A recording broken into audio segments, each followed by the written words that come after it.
So in this video I'm just going to teach you how you can easily add your YouTube links to your Facebook account.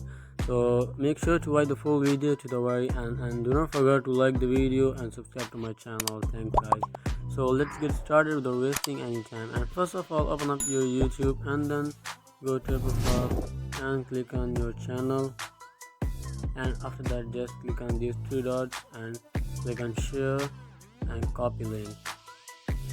So you are done with the YouTube. Now just go to the Facebook.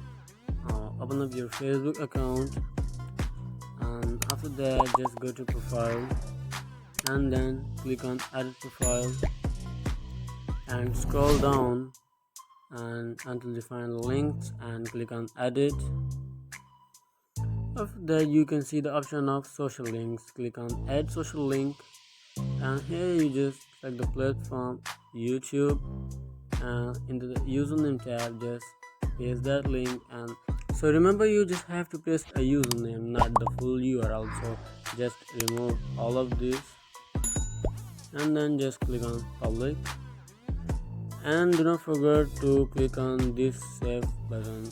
So click on this save button on the very top. So now you can see I have just added the YouTube links to my Facebook account. So this is how you can easily add your YouTube links to your Facebook account.